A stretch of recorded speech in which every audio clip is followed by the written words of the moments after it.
The first piece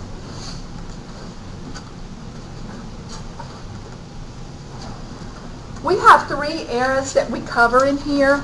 We cover the ancients, which are really old pieces of writing like the Bible and the Iliad that you're going to read for Wednesday. And then we have the medieval period, which is from like 500 to 1500. And then we have the Renaissance. And we're going to be examining different writings throughout those periods. And the first one, of course, is the ancients. We're starting with the oldest. And we're going to read literature from the Hebrews. And that is the Old Testament, which is the Holy Bible, which is your assignment for today. Then we're also going to read some literature from the Greeks. We're going to read the Iliad, which is like considered one of the masterpieces of Western civilization. We're going to read Oedipus. Did any of you read that in high school? How about Antigone? Antigone was written by the same guy. Some of you may be familiar with this. You may be familiar with this term, Oedipal complex, from your psychology courses. But you're going to read the story that is behind all those terms. I'm going to read a story about Medea, who might be the meanest woman who ever lived. We're going to read about Lysistrata. Lysistrata will probably be one of the only pieces some of you even read, because Lysistrata is a little raunchy. And when I say that, most people say, well, I'm going to read that one. I'm going to read anything else. I'm reading that one. We do not read the Apology of Socrates, but we do talk about Socrates. And we don't read Poetics, but we will talk about that also. But these are very influential pieces of Greek literature that we'll have in our discussions.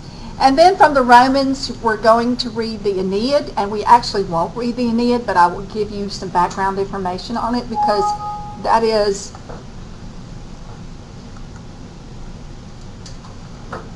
one of the classic pieces of Roman literature, and the other one is the New Testament, and we're going to talk about that too, because that's also from the Holy Bible. At the end of the ancient period, these three cultures joined together. They became a part of the culture of Europe, and that is the basis of our culture. And that's why we're looking at these civilizations, because we'll see influences in the Middle Ages, which of course is what directly influenced our culture. All right, the first group of folks that we're going to talk about are the Hebrews. And the Hebrews lived in what is today the Middle East, and they were a pastoral tribe. What do you think that means, pastoral tribe?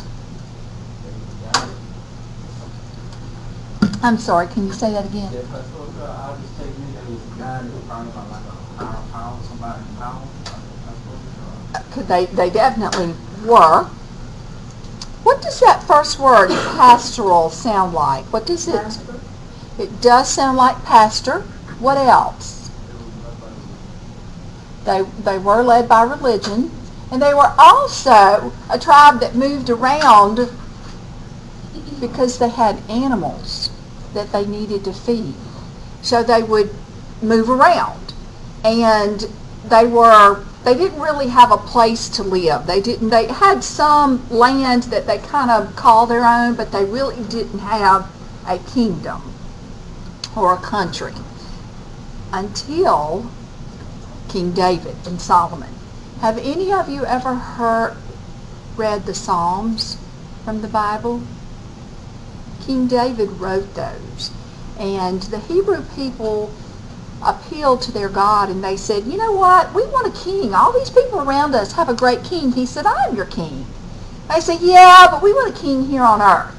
So David became a king, a Hebrew king, and then his son Solomon, who was considered the wisest. And they ruled, and they were good kings, but they got conquered by other people. And then at the end of the ancient era, BCE, before the Common Era, there was this Hebrew guy who was born that pretty much changed Western culture, civilization, religion, whatever. Anybody have any idea who I'm talking about?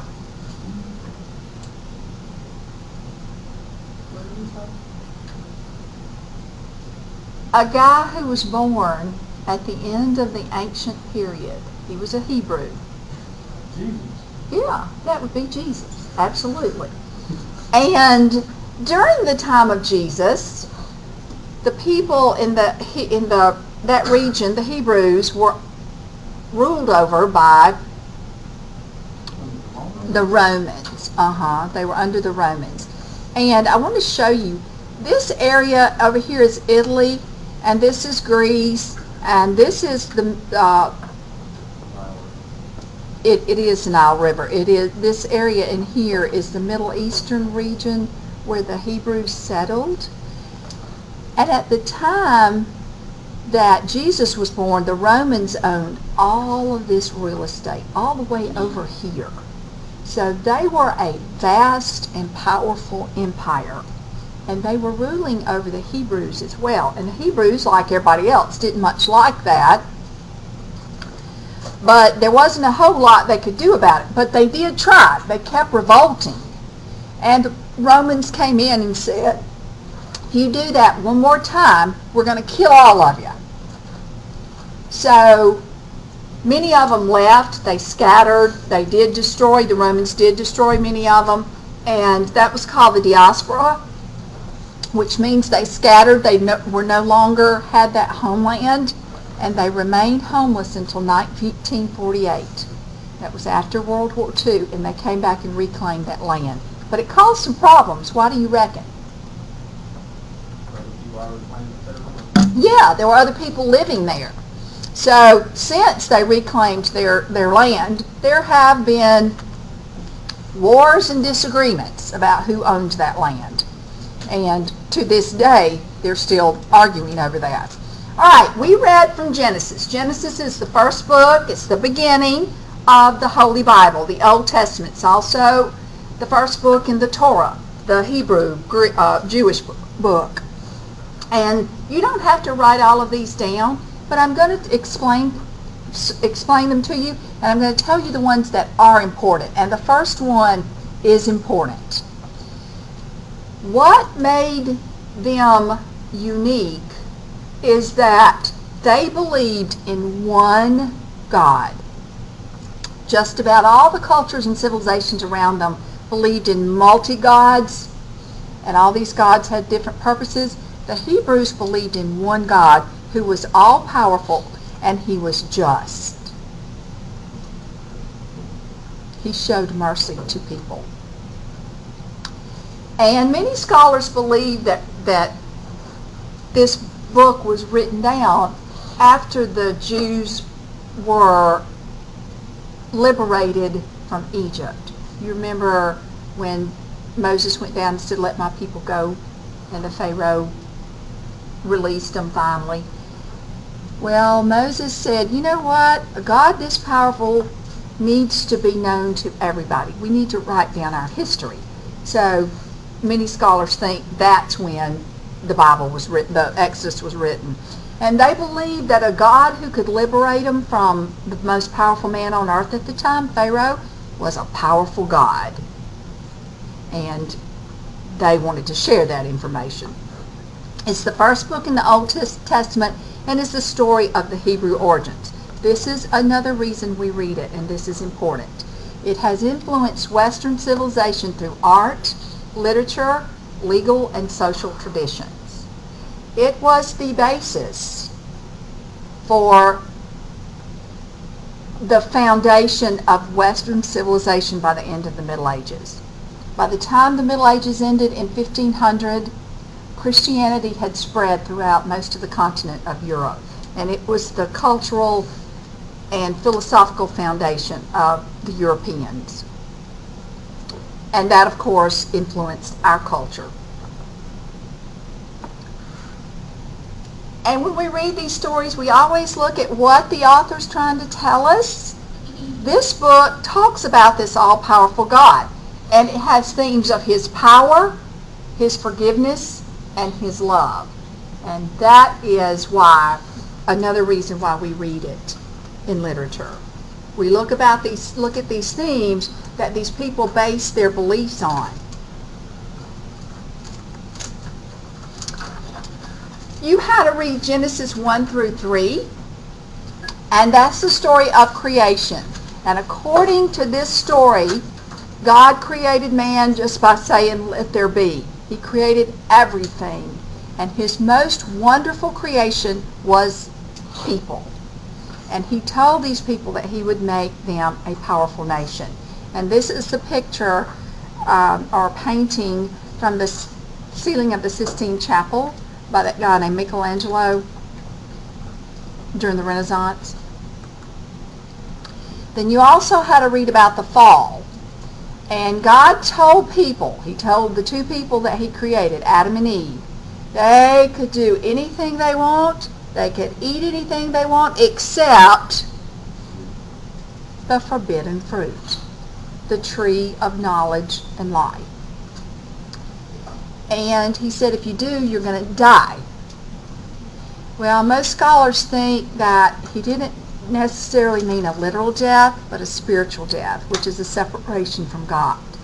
And God had taken all this chaos of nothingness, made it into a universe with people in it, and then people disobeyed, which created chaos again.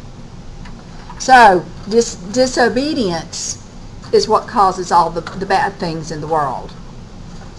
Then you read Genesis 4, which is about the first murder, two brothers.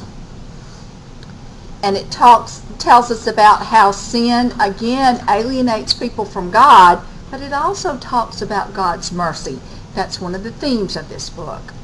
And then the last part that you read is the longest narrative in the Bible, is the story of Joseph. And Joseph was a boy who was sold into slavery. He became the most powerful man under Pharaoh in the world at that time, or in that region of the world. And he did that. He overcame everything that happened to him because it was God's will for him to be there. And that's another theme of this book, that God's will is done no matter what. When he has someone's fate decided, it is accomplished. Nobody can prevent God's will from being done. Okay?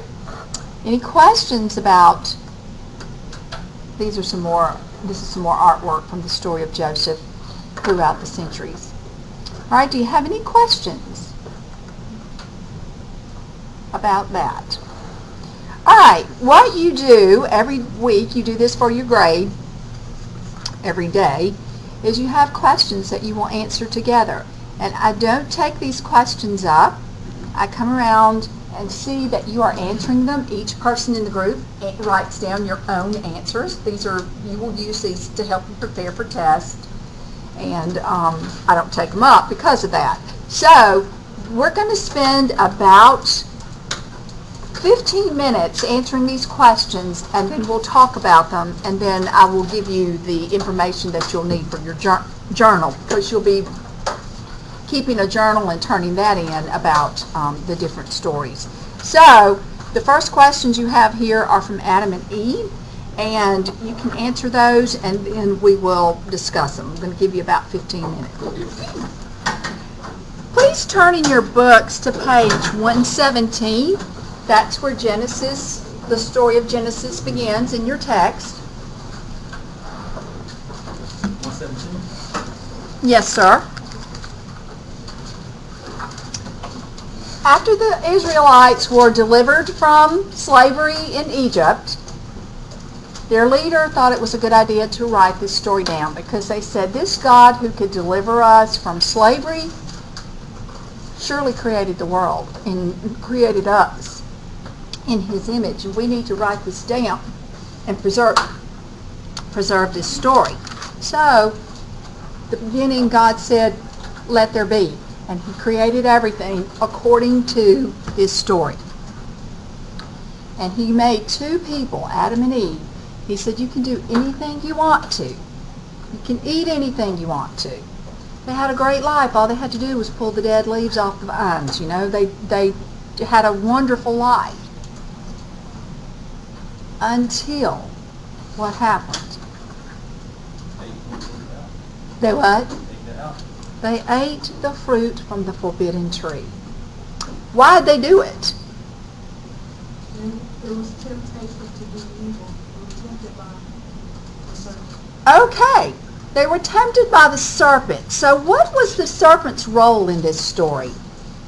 We played temptation, evil, and Satan. Okay, so somebody was saying earlier that this was inevitable. That God knew that when he put that tree there and said, do not eat from it, you will die and you will have knowledge like me. What was he talking about? What kind of knowledge did they have?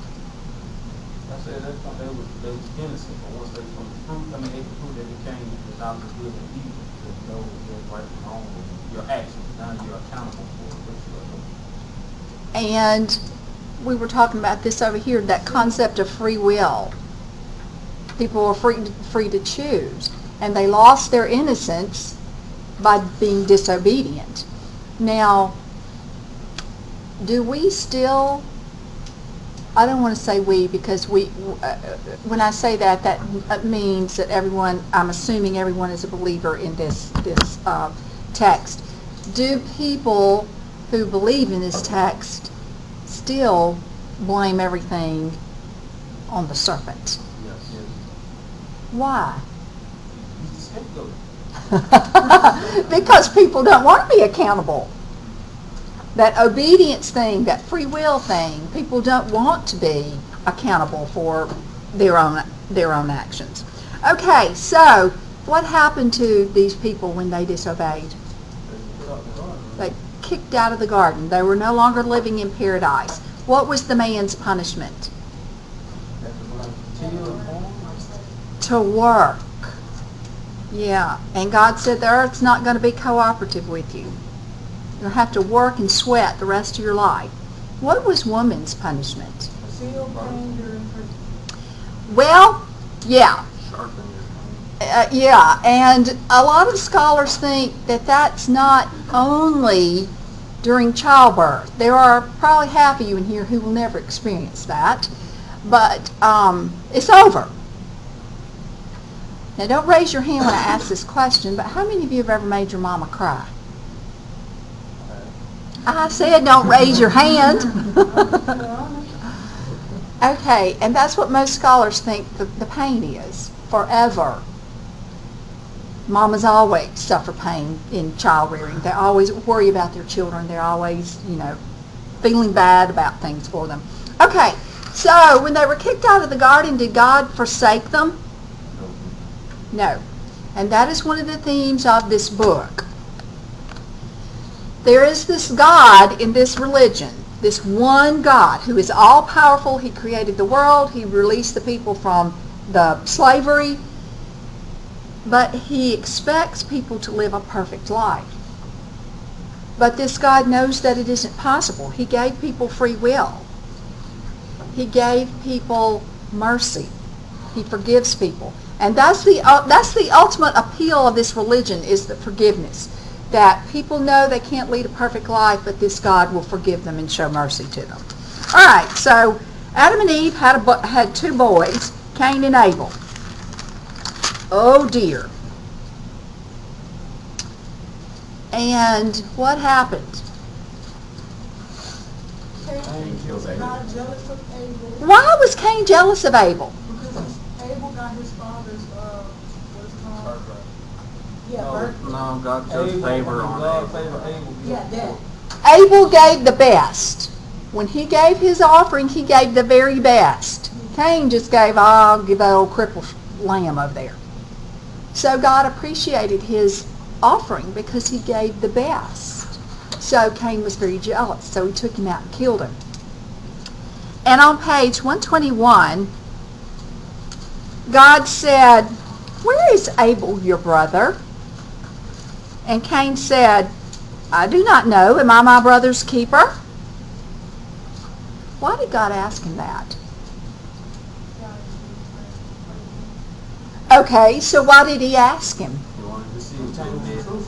Wanted to see if he would confess and ask for forgiveness. And he finally did. And God said, "You know what? You're away. You can't stay with your people anymore. You're going to go wander in the desert." And Cain said, "Well, people are going to kill me." He said, "No, they won't. I'll mark you." So again, this merciful God, he protected him. So then we skip way over, to the story of Joseph, which is the longest narrative here. Oops, I want that. And we have this guy, I know that y'all have probably heard of him. His name is Abraham.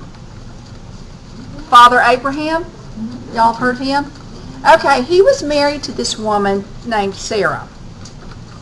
And they were like, she was 80, he was like 100.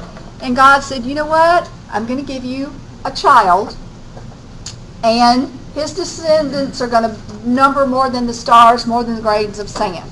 Well, at 80, Sarah said, you know what, Abraham, I just don't see this happening. Why don't you hook up with my maid? You can get us a baby. And Abraham said, well, all righty then.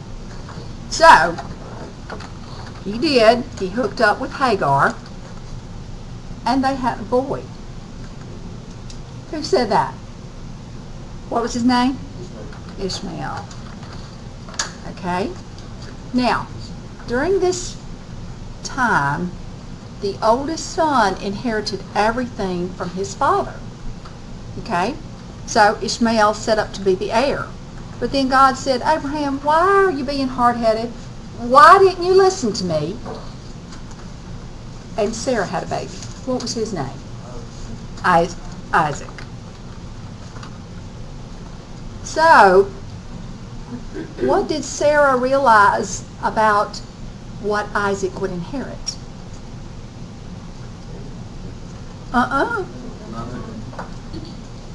Who was going to inherit everything? Ishmael. And Sarah said, send him away. So Abraham said, well, y'all got to go, sorry. And Hagar said to him, our children and their descendants will hate each other and fight. Ishmael is the man whom the Muslims trace their lineage back to Abraham. And most of Ishmael's descendants are the Arabs. Do the Arabs and the Jews fight to this day? Absolutely. So Hagar was not off on that. So Isaac had two boys. Somebody talked about them a while ago. I think they got confused. Esau, they were twins, and what was Esau's brother's name? Jacob. Okay, Esau was born first, so he was going to get everything.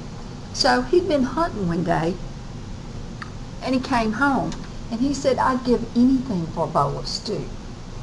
Jacob said, anything? He said, yeah, anything. He said, how about your birthright? Esau said, okay. So he gave up his birthright for a bowl of stew. And of course he later regretted that, and he was kind of mad about it, but they reconciled and worked everything out. So Jacob was going to be the one who inherited everything. Well, he saw this girl and he wanted to marry her, so he went to her father and he said, okay, work for me 7 years and you can marry her. But it was the ugly one. And Jacob said, no, I don't really want that ugly one. I want Rachel. He said, all right, work 7 more years and you can have Rachel. So he did. So he must have liked Leah a little bit because he had 10 sons with her. With Rachel, he had 2, Joseph and Benjamin. Okay, and that's where our story picks up on page 139. Jacob dwelled in the land of his father's sojournings in the land of Canaan. This is the lineage of Jacob. Joseph, 17 years old, was tending the flock with his brothers, and Joseph brought ill report of them to their father. Okay, he tattled on them. We don't know what he told, but it was an ill report. How do you think his brothers felt about that? They hated him. Yeah, they pretty much hated him. And Israel loved Joseph more than all his sons, for he was the child of his old age, and he made him an ornamented tunic. Okay, brothers are out there in their Walmart clothes tending the sheep, And here comes Joseph in his Armani suit, and they don't like that either. And his brothers saw it was he their father loved more than all his brothers, and they hated him and could not speak a kind word to him. Joseph dreamed a dream and told it to his brothers, and they hated him all the more. He said, "You know what? I dreamed that y'all all bowed down to me." They said, "We're going to kill you." So they were going to kill him, and Reuben said, "Let's put him in this hole over here, and we'll do something with him later." Well, this caravan came through, and where was the caravan going? Egypt. So they said, "Hey, you want to buy this slave?" They sold their brother to a caravan going to Egypt. They took his coat, smeared blood all over it, that was killed one of the sheep, spilled blood all over it, took it to their dad and said, "He's dead." And his father was heartbroken. He said, "I can't believe this happened to my Joseph. I loved him." So he was heartbroken, and Joseph went to Egypt. And on page 140, he was brought down to Egypt, and Potiphar, courtier of Pharaoh, the high chamberlain, an Egyptian man, brought him from the hands of the Ishmaelites. And he said, "Joseph, you can have anything in my house. You are in charge of everything here, but you can't have my wife." Well, who wanted him? The woman, his wife. And she tried to seduce him. And he turned around and said, on page 141, "How could I do this great evil and give offense to God? Not to mention your husband, but I can't do this to God." So she ripped his coat, and what did she tell her husband? He tried to rape her. So what did her husband do? Threw him in jail. Said, "There you go, you're in jail." And when he was in jail, he interpreted the dreams of some of the prisoners. And he said, "Now you remember me when you get out of prison." So one of them was the baker, I think, and what his dream came true that Joseph told him. And then the other one was the what's he called? The cup. He tastes. What's he called? Cupbearer. He tastes to make sure that the Pharaoh hasn't been poisoned. And what happened to him came true too. Did they tell? No. So Jacob was in prison for 13 years. He was 30 years old on page 143. And the Pharaoh had all these dreams and nobody could interpret it. And the cupbearer said, "I know somebody who can." So he sent for Joseph, and Joseph said, "Going to have 7 years of feast where we have more than we know what to do with, but you better save it because we're going to have 7 years of famine. You need a wise man to be in charge of this." And Pharaoh said, "It's you."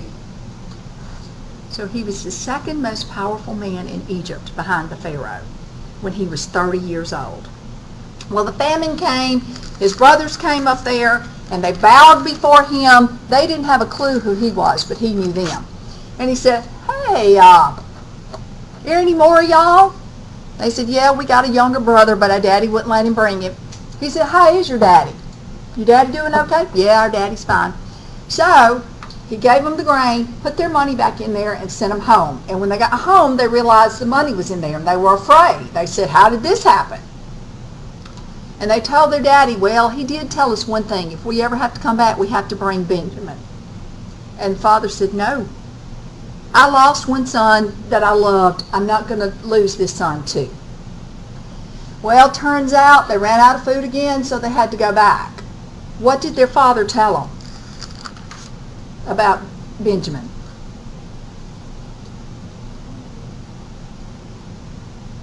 Did he say it was okay?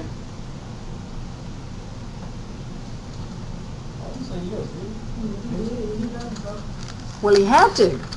He said they're not gonna. He's not gonna give us anything. He told us we had to bring him, and they said, "I will give my life. I will give my son's life if anything happens to Benjamin." So his father very reluctantly let him go. So they went before their brother again, and when they were leaving, he put his silver cup that he used to divine the future in Benjamin's bag. Then he sent the cops to get him. Why did he do that? So Benjamin will have to come come back and be his slave, so the older brother was going to tell his father that, like, hey, they kept Benjamin, and so the father would have to go back and get Benjamin so that he was his father. That sounds pretty good. But what did the brothers do when he took Benjamin back?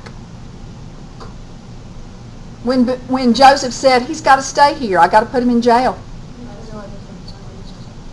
Absolutely, that's what they did. They said, look, take me, take all of us.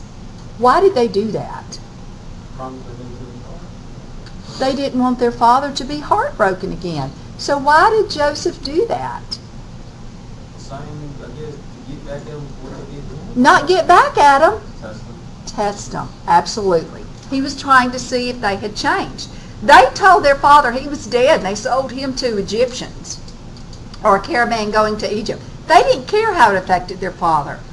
But when it came to Benjamin, they realized how heartbroken their father was, and they did not want to see him that way again. So he was testing them, and they had changed. So, on page 148, this is a question that was on your questions. I think it's number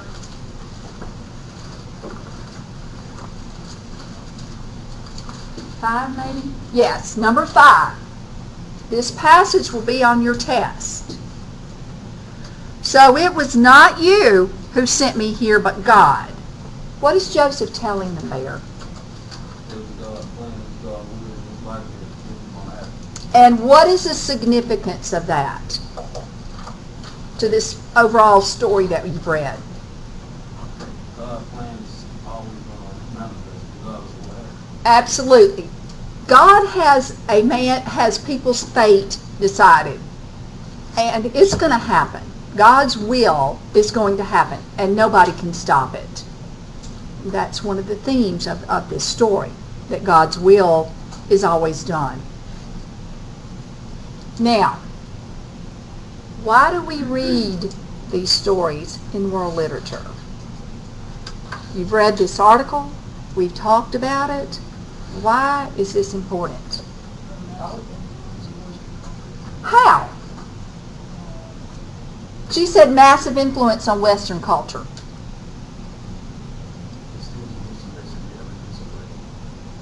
Explain that, please, sir. The idea of free will, the philosophical idea of land always coming together, it all always just ties back to these stories.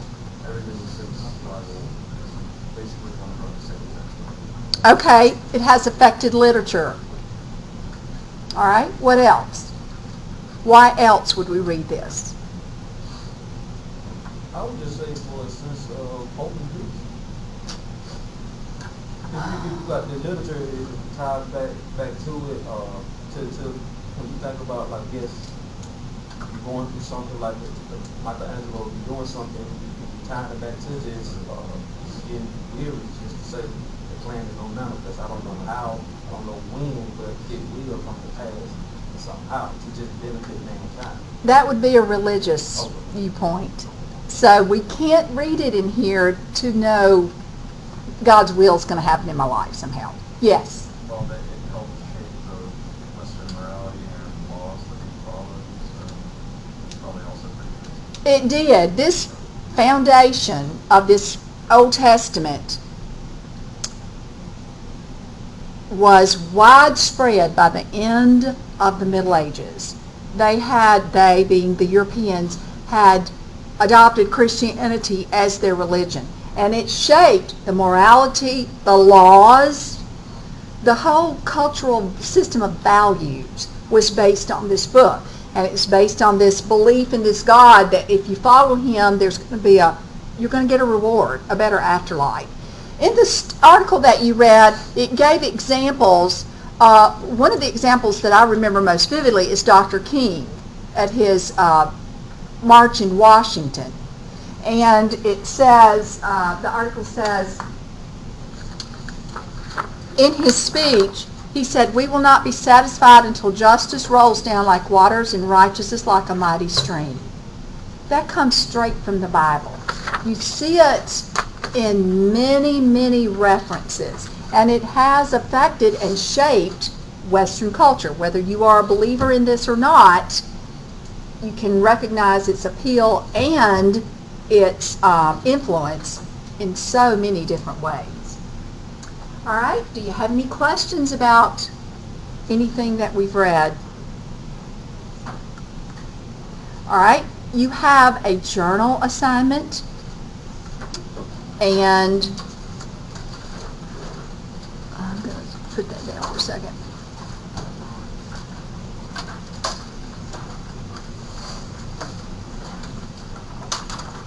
These are the instructions for your journal. This is what you will be doing. You will have them for not every story, but most every story.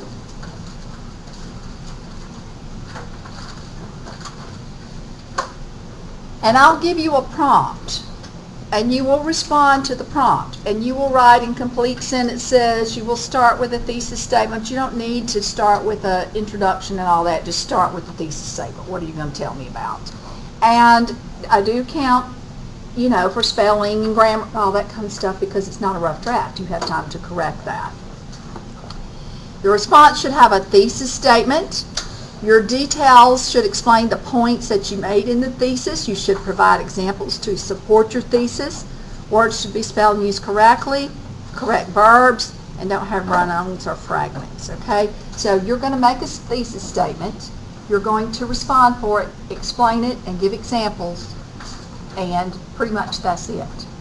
Okay, I don't have a word limit, but I'm saying probably at least 7 to 8 sentences. Okay, you don't have to type it, but I prefer that it's typed because it's easier for me to read. Okay? Questions about that? I don't know what that is. Yes, sir? They will be due the day that you take your test. Thank you for asking that. That's very pertinent information. I'm sorry I left it off. Where the instructions are? I'm sorry, ask me again. Where is it in Canvas? Yeah, is it one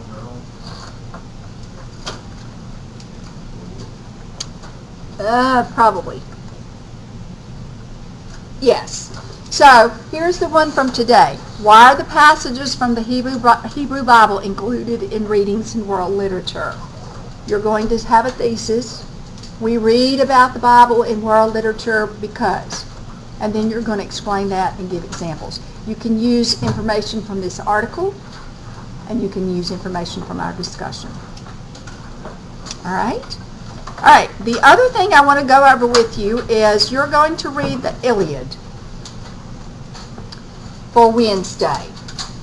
And there are lots of things going on in the Iliad that you don't have a clue about. It starts in the 10th year of the war between Athens, Greece, and Troy. Okay? And I'm going to give you some background information to kind of help you with that. There were these beings. They were titans. They were giants. And one of them's name was Cronus. And he was married to Rhea. And Cronus had heard a prophecy that one of his children would take him down. So every time that Rhea had a baby, he'd swallow it. So she said, I'm kind of tired of this. I want to keep my baby. So she wrapped a rock up and took it to her husband and said, this is our baby. But she really hid the baby, and he swallowed the rock. Well, the baby that lived, his name was Zeus. And Zeus came back one day and said, you should not have swallowed all my siblings. And he punched him in the stomach. And all of the children emerged fully grown. So they tied him up with chains and put him in the underworld. And he is there to this day. So Zeus became the main god because he saved everybody. And Zeus was married to Hera. Hera was his sister, but also his wife. And she was really, really jealous of him because he messed around on her all the time. So she was always following him around, stalking him and stuff. And he had a daughter one time who emerged fully grown from his head. Her name was Athena. She's the goddess of wisdom. And then another very powerful goddess is Aphrodite. She's the goddess of love and lust. One day there was a goddess, Thetis, and she was getting married. And she was marrying a mortal, which means a regular person. And she invited all the gods and goddesses to the wedding, but Eros. And Eros is the god of strife. Do you know what strife is? Kind of like conflict, trouble. Yeah. So now if you're going to leave somebody off, I wouldn't leave off somebody that causes trouble, but she did.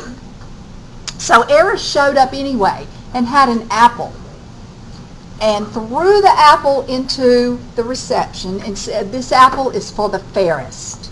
Well, these three goddesses fought over it. They are very powerful, but they are also very vindictive. So none of them got it. So they went around to the guest and they would say, "Who do you think is the fairest one of us?" Now, if you're faced with three very vindictive, powerful women and they want you to pick one of them, what do? No, forget it. So nobody would pick one of them. Okay. So, in the meantime, there is a king over in Troy. And his name is Priam. And he has like 40 kids. But he has two by his wife Hecuba. And they are Hector and Paris. Y'all see the movie Troy? You know them. Okay? Do not substitute Troy the movie for this text because they're a lot different. Hollywood takes liberties, you know. So anyway, Priam heard that Paris was going to cause the destruction of Troy, so he sent him away. And Paris was on the top of a mountain, living with shepherds and being raised by wolves. In the meantime, Zeus had hooked up with this woman named Leda. I'll put plus Leda here. What happened to my... I don't see the plus sign, so we'll just put Leda. And to get with her, he disguised himself as a swan. And they hooked up. Well, Leda got knocked up, and she laid an egg. And she hatched the egg, and out of the egg came Helen, the most beautiful woman in the world. Put Helen here. Okay? So, Paris was on the top of this mountain. And these three goddesses came there and said, "You got to pick one of us. You got to pick who is the fairest." Hera said, "If you pick me, I'll make you the most powerful man in the world." He said, "I like it." Athena said, "If you pick me, I'll make you the wisest man in the world, which will make you powerful because everybody will come to you." I like it. Aphrodite said, "You pick me, I'll give you the most beautiful woman in the world." What do you think he picked? The most beautiful woman in the world, of course. So, Priam has two boys, Hector and Paris. All right, so over here in Greece, we have two princes. We have Agamemnon. And what is Agamemnon's brother? Menelaus.